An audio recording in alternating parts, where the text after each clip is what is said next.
वैसे जरूरी नहीं है, लेकिन वीडियो को लाइक या फिर डिसलाइक करने की कोशिश जरूर किया करें। तो जैसे इस मूवी का स्टार्ट होता है, हमें मूवी का मेन कैरेक्टर सियोंग दिखाया जाता है और उसकी बेटी का बर्थडे होता है। इसीलिए सियोंग की मदर उसे कुछ पैसे देती है ताकि वो अपनी बेटी को डिनर पर ले जा सके। लेकिन अब सियोंग को और पैसों की जरूरत होती है, तो इसीलिए वो अपनी मदर का एटीएम कार्ड चुरा लेता है। इसके बाद वो अपनी मदर की सारे पैसे चुरा लेता है और पैसों को वो लगा देता है हॉर्स राइडिंग में, और इस गेम में वो 4 मिलियन वॉन जीत जाता है। अब सियोंग ने एक कंपनी से बहुत सारे पैसे उधार ले रखे थे, तो इसीलिए वही लोग उसके पीछे पड़ जाते हैं। इसके बाद वो सियोंग को पकड़ ही लेते हैं और वो उसे काफी मारते हैं। और जब सियोंग उनके पैसे लुटाने के लिए अपने पॉकेट्स चेक करता है, तो वो देखता है कि उसके पास तो पैसे हैं ही नहीं, यानी वो वाले पैसे जो उसने हॉर्स राइडिंग में जीते थे। और तब उसे याद आता है कि जब वो इन लोगों से बचकर भाग रहा था तो वो एक लड़की से टकरा गया था, तो जरूर उसी लड़की ने ही उसकी जेब काट ली। अब क्योंकि सियोंग के पास पैसे तो होते ही नहीं, तो इसीलिए वो लोग उसे 1 महीने का और टाइम देते हैं जिसमें कि वो उनके पैसे लौटा दे। इसके बाद सियोंग कुछ पैसों का अरेंज करता है और अपनी बेटी को डिनर पर ले जाता है। इसके बाद सियोंग जल्दी से स्टेशन पर पहुंचता है, लेकिन अनलकीली उसकी ट्रेन तो मिस हो गई थी। और जब सियोंग वहां पर बैठकर ट्रेन के आने का वेट कर रहा था कि तभी अचानक से उसके पास एक आदमी आता है, और ये अननोन पर्सन था, यानी सियोंग उसके बारे में कुछ नहीं जानता था। फिर वो अननोन पर्सन सियोंग को कहता है कि मैं तुम्हारे साथ एक गेम खेलना चाहता हूँ। वो सियोंग को कहता है कि अगर तुम इस गेम में जीत गए तो मैं तुम्हें 1 लाख वॉन दूंगा। तब इतने सारे पैसों का सुनकर सियोंग ये गेम खेलने के लिए एग्री हो जाता है। इसके बाद सियोंग काफी मार खाने के बाद ये गेम जीत जाता है, यानी वो 1 लाख वॉन हासिल कर लेता है। इसके बाद वो अननोन पर्सन सियोंग को एक कार्ड देता है, ये कहते हुए कि अगर तुम और पैसे जीतना चाहते हो तो इस कार्ड पर जो नंबर लिखा हुआ है उस पर कांटेक्ट करना। इसके बाद सियोंग जब अपने घर जाता है तो उसकी मदर उसे कहती है कि तुम्हारी बेटी अगले साल अपने स्टेप फादर के साथ यूएस में शिफ्ट हो रही है। यहाँ पर हमें ये पता चलता है कि सियोंग की डिवोर्स हो गई है और उसकी वाइफ ने दूसरी शादी भी कर ली है। लेकिन सियोंग कभी भी ये नहीं चाहता था कि उसकी बेटी उससे दूर जाए, लेकिन उसे बहुत सारे पैसे चाहिए होते हैं अपनी बेटी की कस्टडी वापस लेने के लिए, तो इसीलिए सियोंग उस कार्ड वाले नंबर पर कॉल करता है। इसके बाद सियोंग को एक गाड़ी में लाया जाता है जहाँ पर और भी लोग थे, लेकिन फिर उन सारे लोगों को बेहोश कर दिया जाता है। और जब उन सब लोगों की आंख खुलती है तो वो खुद को एक फैसिलिटी में पाते हैं जहाँ टोटल 456 लोग थे, और वो वहाँ पर एज अ प्लेयर थे क्योंकि उन सबको एक यूनिफॉर्म भी पहनाया हुआ था। इस फैसिलिटी का होस्ट यानी लीडर एक आदमी था जो कि फ्रंट मैन था वहाँ पर, और वो सब पर नजर रख रहा था। अब यहाँ पर एक कॉमन चीज थी कि जितने भी लोगों को वहाँ पर लाया गया था उन सब ने कर्जे लिए हुए थे बहुत ज्यादा। सियोंग वहाँ पर प्लेयर नंबर 1 से मिलता है जो कि एक बूढ़ा आदमी था। उस बूढ़े आदमी को ब्रेन ट्यूमर था, यही वजह थी कि वो यहाँ पर आया था क्योंकि उसकी लाइफ तो वैसे भी खत्म ही होने वाली थी। इसके बाद वहाँ पर 2 प्लेयर्स जिनमें लड़की का नाम सैब्यूक और लड़की का नाम जेंग होता है, उनके बीच फाइट होती है। अब यहाँ पर सैब्यूक वही लड़की थी जो सियोंग के पैसे लेकर भाग गई थी, यानी उसी ने उसकी जेब काटी थी। सियोंग तो उसे देखते ही पहचान लेता है, इसीलिए वो अपने पैसे मांगने के लिए उसके पास जाता है। तभी वहाँ पर कुछ गार्ड्स आ जाते हैं जिन्होंने पिंक कलर का यूनिफॉर्म पहना था और उनके फेस अच्छी तरह से कवर्ड थे। गार्ड्स उन सभी प्लेयर्स को बताते हैं कि तुम्हें यहाँ पर टोटल 6 गेम्स खेलनी होंगी और जो इस गेम का विनर होगा उसे बहुत सारे पैसे मिलेंगे।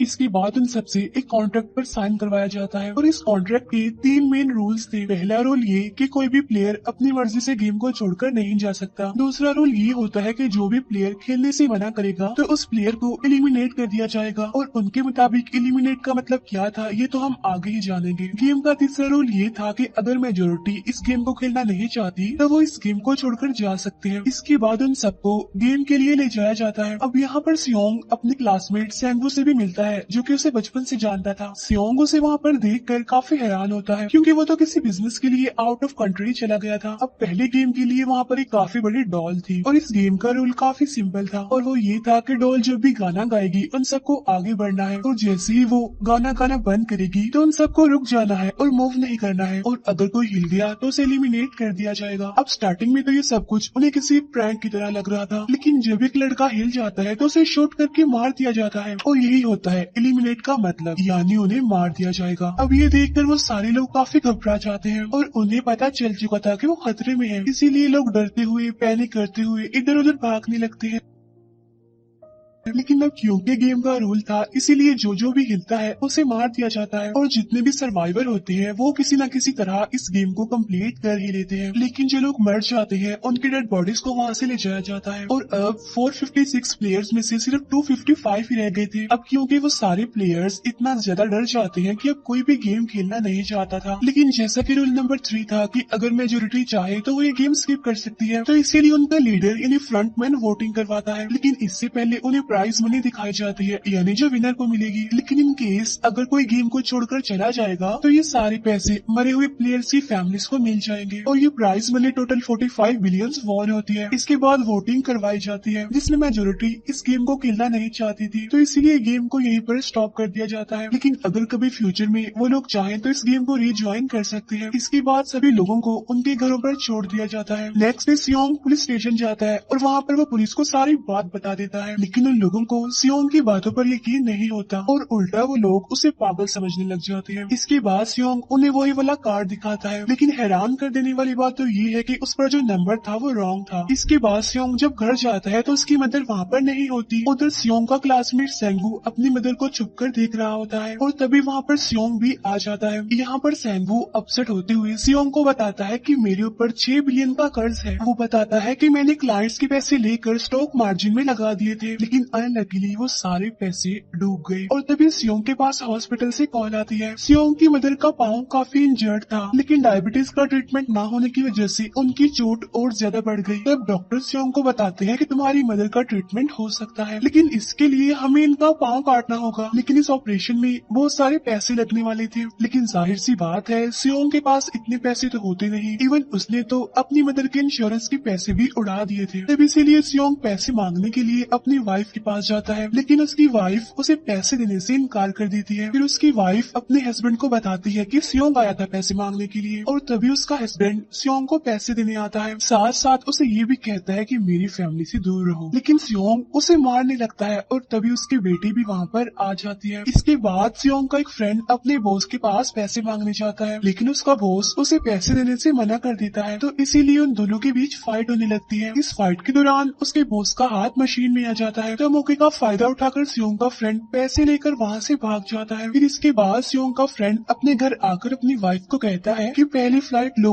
और जाओ यहाँ से। इसके बाद सईब्यूक एक एजेंट से मिलती है क्योंकि उसने अपनी मदर को नॉर्थ एरिया से साउथ एरिया में लाना था। सईब्यूक वही लड़की जिसने सियोंग की जेब काटी थी, लेकिन यहाँ अपनी मदर को लाने के लिए सईब्यूक को बहुत सारे पैसों की जरूरत थी। अब सईब्यूक का एक छोटा भाई भी होता है जिससे उसने प्रॉमिस किया होता है कि मैं मदर को जरूर ले आऊंगी। इसके बाद हमें एक ऑफिसर दिखाया जाता है और इस ऑफिसर का भाई कुछ टाइम से मिसिंग था, इसीलिए वो ऑफिसर अपने भाई के घर जाता है, जहाँ उसे पता चलता है कि उसका भाई तो पिछले कुछ दिनों से अपने घर पर भी नहीं आया। और जब वो ऑफिसर घर को चेक कर रहा होता है तो उसे एक कार्ड मिलता है वहाँ पर, और इस ऑफिसर ने सेम ऐसा ही कार्ड पुलिस स्टेशन में सियोंग के पास भी देखा था, तो इसीलिए वो ऑफिसर सियोंग के पास जाकर उससे इस बारे में पूछता है, लेकिन सियोंग उसे कुछ नहीं बताता। इसके बाद सियोंग जब अपने घर जाता है तो उसे वो कार्ड दोबारा मिल जाता है वहाँ पर। अब सियोंग डिसाइड करता है कि वो दोबारा से उस गेम को ज्वाइन करेगा, इसीलिए सभी प्लेयर्स को एक शिप के पास ले जाया जाता है। इधर ही वो ऑफिसर भी गाड़ियों का पीछा करते हुए उस शिप तक आ जाता है। वो एक गार्ड को मारकर उसे पानी में फेंक देता है। इसके बाद उन सभी प्लेयर्स को एक आइलैंड पर मौजूद फैसिलिटी में लाया जाता है। अब यहाँ पर उन्हें जरा भी अंदाजा नहीं था कि अगला गेम कौन सा होगा और उसे कैसे खेला जाएगा। इसके बाद वो लोग अपनी अलग अलग टीम्स बना लेते हैं। रात को सईब्यूक और उसकी फीमेल फ्रेंड वॉशरूम जाते हैं। यहाँ पर सईब्यूक गार्ड्स की नजरों से बचते हुए उस फैसिलिटी को एक्सप्लोर करने लगती है। तभी वो देखती है कि गार्ड्स बड़े बड़े बर्तनों में कुछ बना रहे हैं,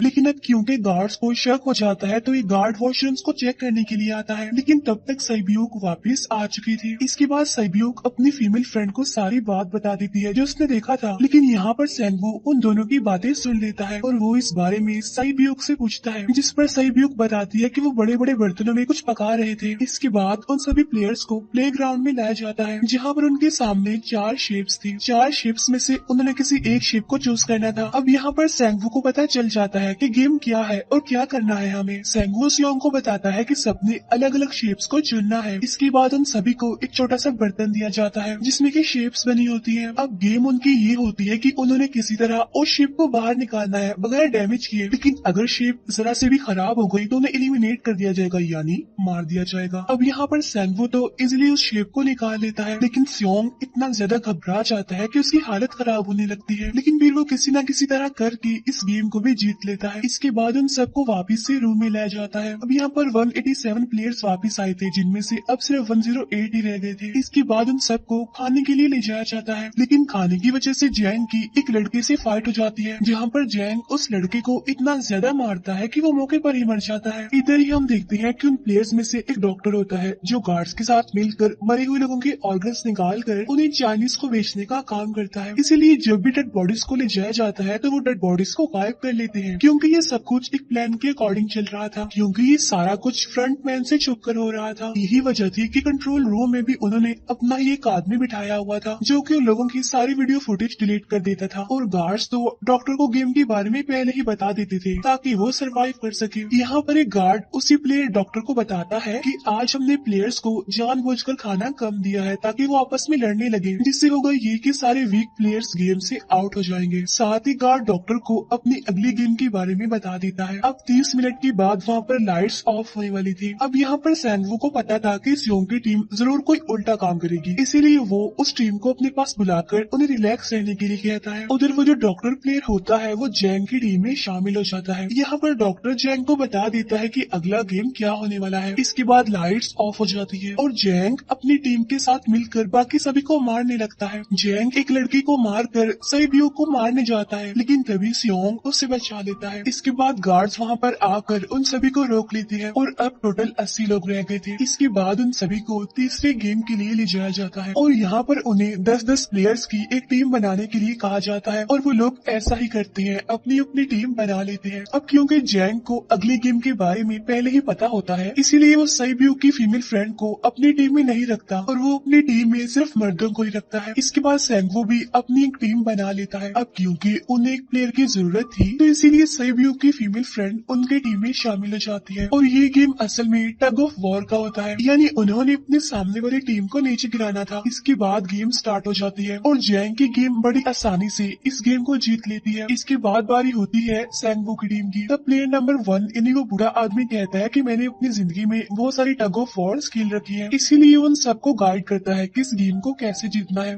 तो इसीलिए वो लोग किसी न किसी तरह करके इस गेम को जीत जाते हैं। फिर दिखाया जाता है कि 30 मिनट के बाद दोबारा से लाइट्स ऑफ हो जाएंगी, जिस पर सेंगवू उन सबको कहता है कि रेडी रहना। तो इसीलिए वो डिसाइड करते हैं कि एक एक करके हम पहरा देंगे। अब जैंग की टीम में एक से बढ़कर एक चालाक प्लेयर था, तो इसीलिए जैंग को डर होता है कि कहीं उसकी टीम उसे ही साइड पर न लगा दे, यानी उसे ही अपने रास्ते से न हटा दे।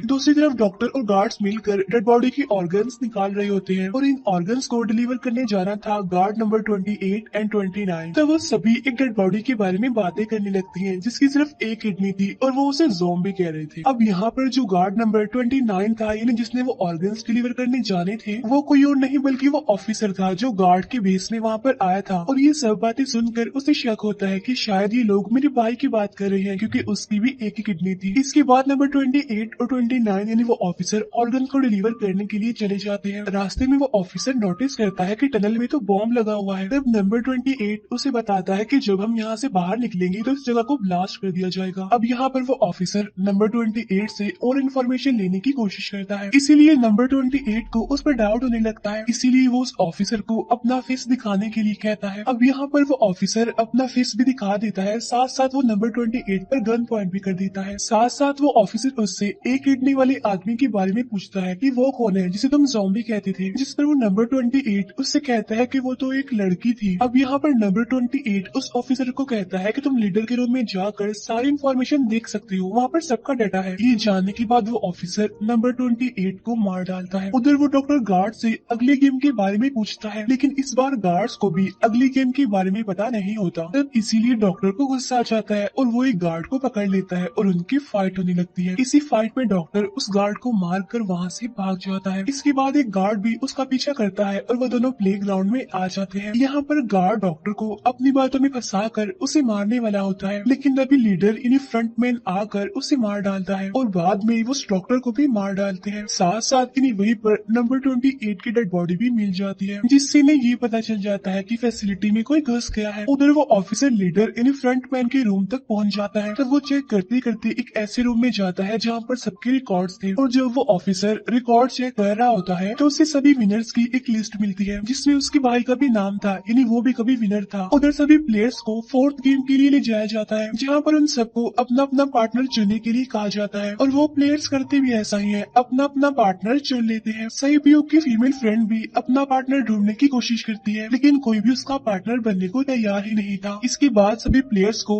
10-10 मार्बल्स दिए जाते हैं। असल में ये गेम ऐसी होती है कि एक प्लेयर को अपने पार्टनर से सारे मार्बल्स लेने होते हैं बगैर कोई जोर जबरदस्ती किए, और जो दूसरा पर्सन होगा यानी जिसके पास मार्बल्स नहीं होंगे उसे मार दिया जाएगा। फिर सैंगवू और सियोंग का फ्रेंड ऑड और इवन का गेम खेलते हैं, जिसमें कि उन्होंने गेस करना था कि सामने वाले के हाथ में कितने मार्बल्स हैं। अब यहाँ पर सियोंग का फ्रेंड सैंगवू के सारे मार्बल्स जीत जाता है, जिसकी वजह से लास्ट में सैंगवू के पास सिर्फ एक ही मार्बल बचता है। अब क्योंकि सैंगवू को पता चल चुका था कि अब वो बच नहीं पाएगा, इसीलिए वो सियोंग के फ्रेंड को अपनी बातों में फंसा कर उसे ये यकीन दिलाता है कि अगर हम में से कोई भी हार गया तो हारे हुए लोगों का मैच दोबारा करवाया जाएगा। अब यहाँ पर सैंगवू धोखे से सियोंग के फ्रेंड के सारे मार्बल्स चेंज कर देता है। इसके बाद सैंगवू मार्बल्स लेकर गार्ड को दे देता है और वहाँ से बाहर चला जाता है, और जब सियोंग का फ्रेंड मार्बल्स चेक करता है तो वहाँ पर पत्थर होते हैं। उधर प्लेयर नंबर 1 यानी उस बूढ़े आदमी की हालत खराब हो रही थी, इसीलिए वो तो इधर उधर घूम रहा था, लेकिन सियोंग किसी तरह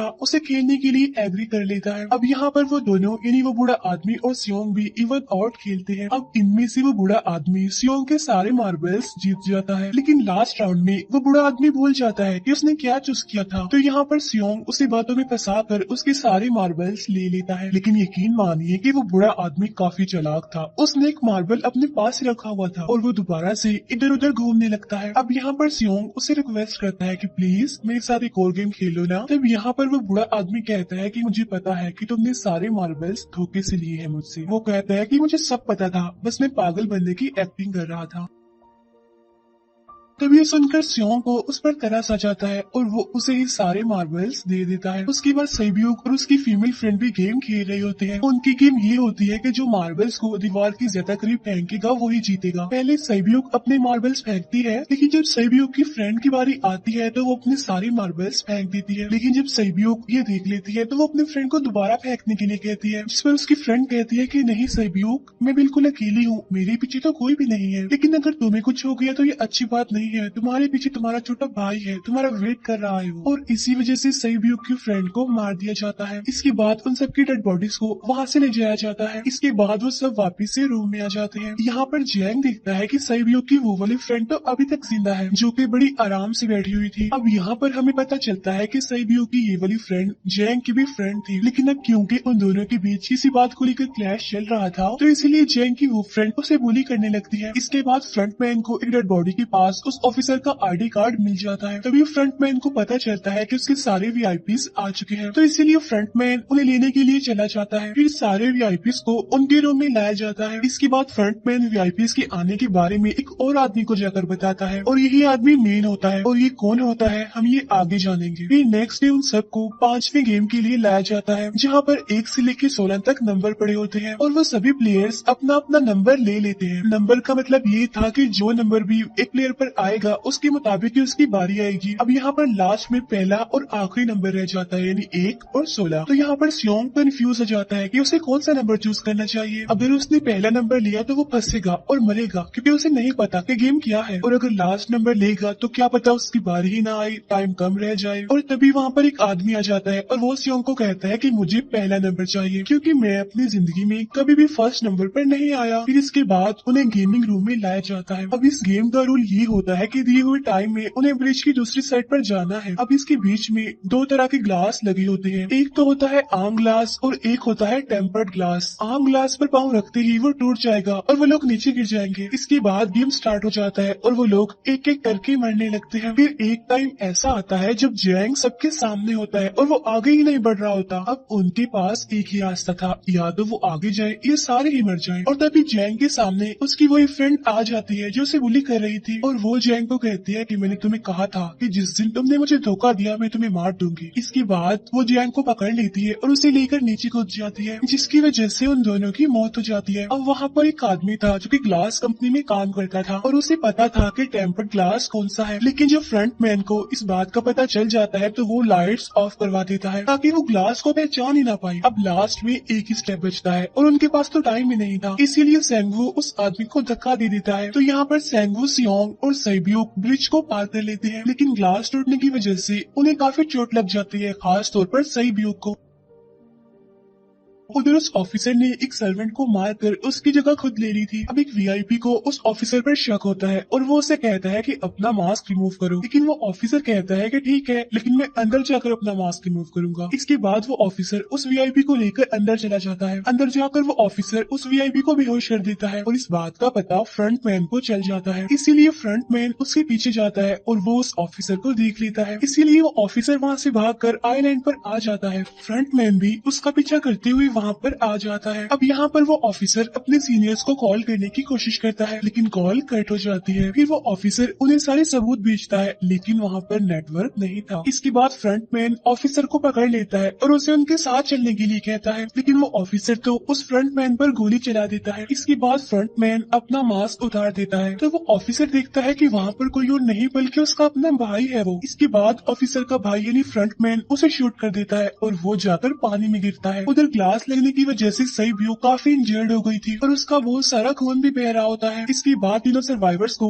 डिनर के लिए ले जाया जाता है और उनके पास एक एक नाइफ भी रख दिया जाता है, मतलब रात में उन तीनों में से कोई भी एक दूसरे को मार देगा। तभी सियोंग नोटिस करता है कि सैब्यूक की हालत काफी खराब है, इसीलिए वो सैब्यूक को कहता है कि फिक्र मत करो, हम दोनों साथ हैं और इस गेम में हम दोनों मिलकर सेंगवू को हरा देंगे। इसके बाद हम दोनों यहाँ से बाहर निकल जाएंगे और पैसों को आधा आधा डिवाइड कर लेंगे। सैब्यूक उसे बताती है कि मेरा एक छोटा भाई है जिसे मैं ऑर्फनेज में छोड़कर आई हूँ, और अगर हम दोनों में से कोई भी जिंदा बचकर बाहर जाएगा तो उसे उन दोनों की फैमिलीज का ख्याल रखना होगा। अब सैब्यूक की हालत काफी खराब थी, उसे डॉक्टर की जरूरत थी, इसलिए सियोंग कोई मदद लाने के लिए जाता है, लेकिन जब तक वो वापस आता है तब तक सेंगवू सैब्यूक को मार चुका था। फिर नेक्स्ट उन दोनों को गेम नंबर 6 यानी लास्ट गेम के लिए ले जाया जाता है। गेम का रूल बड़ा ही सिंपल था कि मार दो या मर जाओ, और इस गेम का नाम होता है स्क्विड गेम। इसके बाद गेम स्टार्ट हो जाती है और उन दोनों के बीच काफी फाइट होती है, लेकिन लास्ट में सेंगवू की हालत खराब होने लगती है। तभी सियोंग कहता है कि मैं इस गेम को रोकना चाहता हूँ, और तभी सियोंग सेंगवू को उसके साथ चलने के लिए कहता है, लेकिन सेंगवू तो अपने आप को ही मार डालता है, जिसकी वजह से सियोंग गेम जीत जाता है। फिर फ्रंट मैन सियोंग को कहता है कि तुम बहुत अच्छा खेले, लेकिन मुझे इसकी उम्मीद नहीं थी। इसके बाद सियोंग को उसके घर पर छोड़ दिया जाता है और उसके पास एक एटीएम कार्ड भी था, और जब सियोंग उस एटीएम कार्ड को जाकर चेक करता है तो वो दिखता है कि सारे पैसे उसके अकाउंट में भेज दिए जाते हैं। इसके बाद सियोंग अपने घर जाता है, लेकिन तब तक उसकी मदर की डेथ हो जाती है। इसके बाद हमें 1 साल बाद का सीन दिखाया जाता है, जहाँ पर हम देखते हैं कि सियोंग की हालत काफी खराब हो गई है, यानी वो अब काफी नशा करने लग गया है और उसने अब तक उन पैसों को हाथ तक नहीं लगाया। एक दिन एक फूल बेचने वाली औरत सियोंग के पास आती है और वो उसे सेम वैसा ही कार्ड देती है जिसमें एक एड्रेस लिखा हुआ था, और फिर सियोंग उस एड्रेस पर जाता है जहाँ पर उसे पता चलता है कि ये सारा किया धरा किसी और का नहीं बल्कि उस बूढ़े का है, प्लेयर नंबर 1 का, और वो अभी भी जिंदा है। यहाँ पर वो बूढ़ा आदमी सियोंग को बताता है कि मैं अपनी लाइफ से बोर हो चुका था और ये सारी गेम मैंने अपने क्लाइंट्स के साथ मिलकर बनाई ताकि मैं लोगों को मरता हुआ देखकर एंजॉय कर सकूं, लेकिन हाँ, हमने किसी को मजबूर नहीं किया था ऐसा करने के लिए, और मैंने गेम में इसीलिए पार्टिसिपेट किया क्योंकि गेम देखने से ज्यादा उसे खेलने में मजा आता है। वो कहता है जो पैसे तुम्हारे पास है वो मेरे ही हैं, और ये कहते ही उस बूढ़े आदमी की मौत हो जाती है। इसके बाद सियोंग सैब्यूक के छोटे भाई के पास जाता है और उसे लेकर वो जाता है सेंगवू की मदर के पास, और वो सेंगवू की मदर को कहता है कि इस बच्चे का ख्याल रखना, साथ साथ वो उसे एक बैग भी देता है जिसमें बहुत सारे पैसे होते हैं। इसके बाद सियोंग स्टेशन पर जाता है जहाँ पर उसे वही अननोन पर्सन मिलता है जो कि उसे मूवी के स्टार्ट में भी मिला था। यहाँ पर सियोंग उसका पीछा भी करता है लेकिन तब तक वो भाग चुका था। फिर सियोंग उस कार्ड वाले नंबर पर कॉल करता है और वो पूछता है कि तुम लोग कौन हो और लोगों के साथ ऐसा क्यों कर रहे हो, क्यों खेल रहे हो लोगों की जिंदगी से। लेकिन आगे से उसे रिस्पॉन्स आता है कि सियोंग, अगर तुमने जिंदा बचना है तो प्लेन में चढ़ जाओ। और इसी के साथ ही मूवी यहीं पर एंड हो जाती है। Thank you for watching.